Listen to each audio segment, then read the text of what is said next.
Max and I were a pretty typical military couple before we left, both of us in uniform. We had lived in Halifax, in Ottawa, and in Victoria for a couple of years. In Victoria, we managed to do quite a lot of sailing despite the young age of the children, and eventually we were posted to Halifax. The weather in Halifax did not always look like the weather on this picture. In fact, the night we had our famous conversation, it was snow turning to rain, turning to freezing rain, and talk turned back to Victoria. We should go back there. We should go back there on a boat. If we're going back, let's go back on a boat via the South Pacific. Well, now we had a plan. We had our house on the market. We got rid of most of our things, but we needed a boat. So we looked at the boats that were out there on the market. We looked at their characteristics, our family, our budget, and we decided what we really wanted was a Sparksman's and Stevens 47, and we bought Fluenta, a 1982 version. So now that we had a boat, we needed to get to Mexico.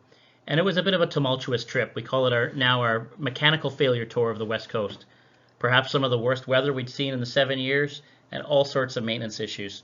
So quite a challenge, but lots to be learned. At long last, we made it to Mexico. In the picture you see Chacala.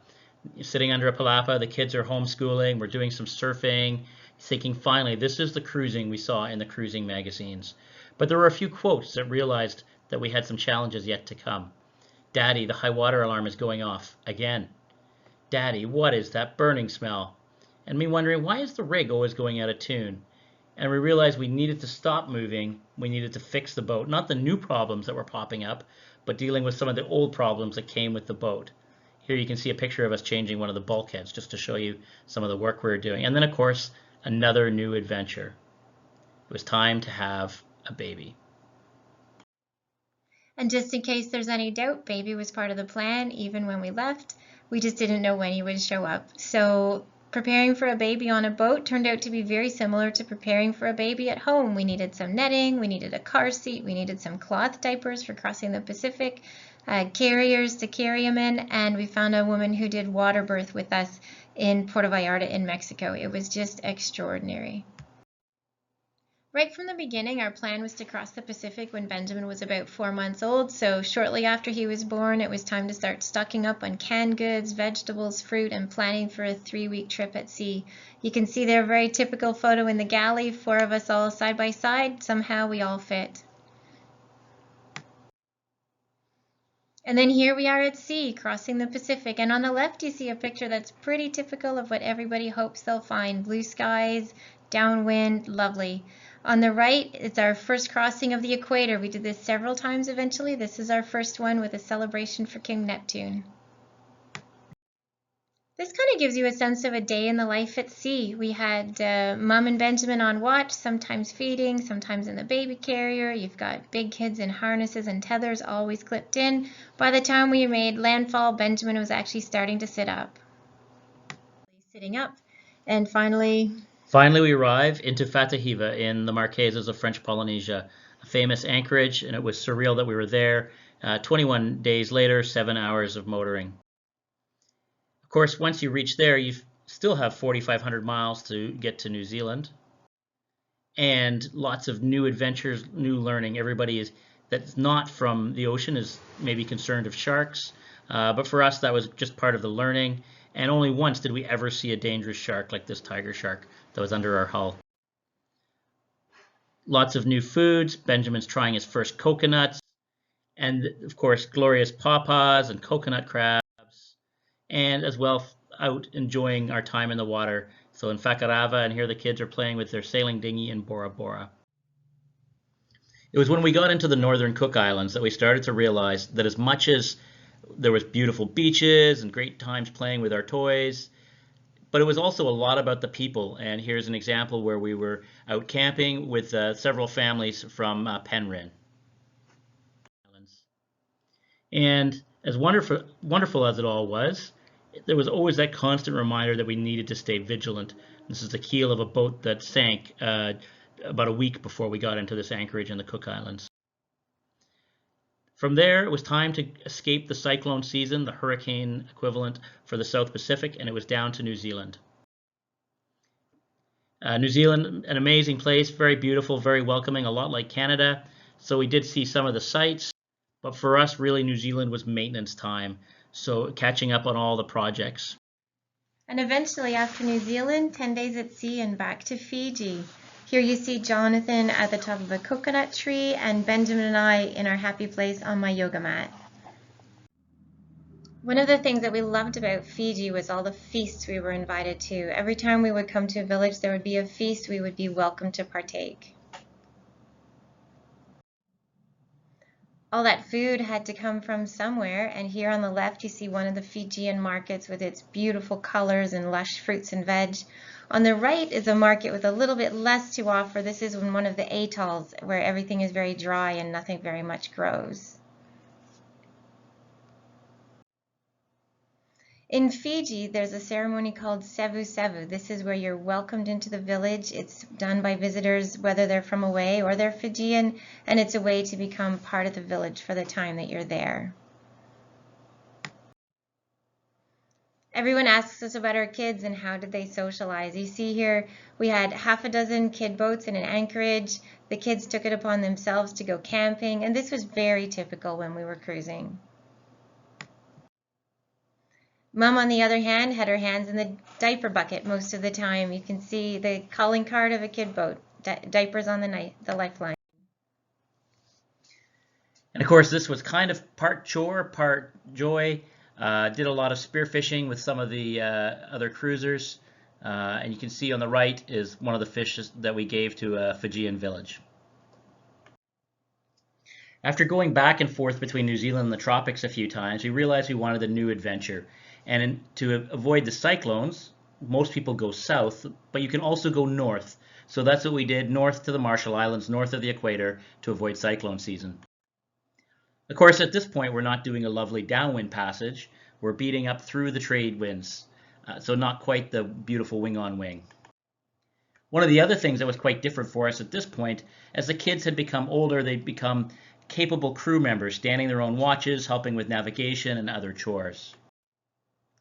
On our way north, we stopped for a month in Tuvalu, then up to Kiribati, site of some of the large battles in World War II, and to the remote Batari Tari, where we were welcomed. Managed to do a bit of fishing. You see a sailfish on the left, or the smaller fish that our new friends in Batari Tari brought on board for a dinner. And then finally, to the Marshall Islands, where we really enjoyed it. We ended up spending 2 seasons here. Here we are in one of the atolls. Every place has its city as well. This is a view of Majuro where we did a lot of provisioning. You can imagine we got out of there as quickly as we could. And back out to the atolls. Here's a view from above from our friend's drone. You can see why. One of the reasons that we picked this particular atoll is the local people still use their traditional sailing canoes, and we were invited one day to attend a feast traveling there by canoe. The ladies spend a lot of their time making these handicrafts that you see on the right. And so one day we took a dinghy full of supplies, coffee, rice, milk powder, flour, ashore and traded all of that for the handicrafts that you see on the right. People ask us about schoolwork. How did the children do it? Some of it took place at the kitchen table. Much of the learning took place in the village against the shoulder of some of the people who would teach the children some of their craft. We were invited to participate in Education Week in this particular atoll. Max was invited to give a little speech at their ceremony, and we visited the school and showed them where we had come from on the globe. There are many airplane wrecks within the Marshall Islands, and we had the chance to visit a couple of them. Here you see they're just in the jungle on the beach, and these are wrecks from World War II. There's a great amount of history there. One of our favorite things as well to do was to kite. We spent a lot of time on the beach kiting, Max even learning to jump, and you can see the beautiful scenery we enjoyed while we were there. After our season in the Marshall Islands, it was time to head south. So we started our plan to head back to the South Pacific. We looked along the route, and sure enough, there was Tikopia, an outlier Polynesian country. So we stopped for a brief visit. This gentleman came out to visit us and welcome us to his wonderful island. We were then to Vanuatu, just in time to see the Nagal, or the land diving. to watch an active volcano, to do some diving, enjoy the dancing, and catch up with a bunch of our friends in New Caledonia. Finally, back to New Zealand for maintenance to prepare our boat for the big trip back up to the Bering Sea. After 6 months of maintenance in New Zealand, we finally had the pleasure of swimming with humpback whales in Tonga as we headed north. After Tonga and Fiji, we spent some more time in the Marshall Islands. We're now working our way north towards Alaska. What was lovely is our friends were still there and welcomed us with open arms. We had a chance to visit the school again. By this time, Benjamin's a little bigger. He can participate. The kids are also bigger, the older kids. They're able to spearfish with Max and help to fillet the fish. And we're getting a little more confident on our kite. Here's Mom, Dad. You can see the scenery and why we enjoyed this place so much. And even the kids started to have a go. And behind them, you can see again the traditional sailing canoe having a good look as they whiz by. Out of all of our passages, the trip from the Marshall Islands up to Dutch Harbor and the Bering Sea was our most significant. So we paused for a while to prepare the boat, whether it was catching up on maintenance or looking at the history of the weather data, planning our trip north. Fueling, of course, is not as simple as it is in the developed world. Here we are doing multiple trips to the gas station to fill our diesel, testing our safety equipment, and then off we go. Hard for 1,000 miles on the wind, through the trade winds, into the horse latitudes or the doldrums, where we were excited if we saw 6 knots of wind. And then finally dodging the storms coming out of Japan and heading up to the Bering Sea or the Gulf of Alaska. Finally, after 27 days at sea, we were into the Bering Sea and alongside in Dutch Harbor in the Aleutians of Alaska. Alaska was amazing. It blew us away. Here's a picture of Fluenta anchored with a grizzly bear at Geographic Harbor. So many glaciers and time spent watching the glaciers calving. And then eventually down to British Columbia. By November, we were in Guayhanas at Haida Gwaii. And then finally, home in early December into Victoria. And that was it. The adventure was done. 36,000 miles, 7.5 years, 14 countries.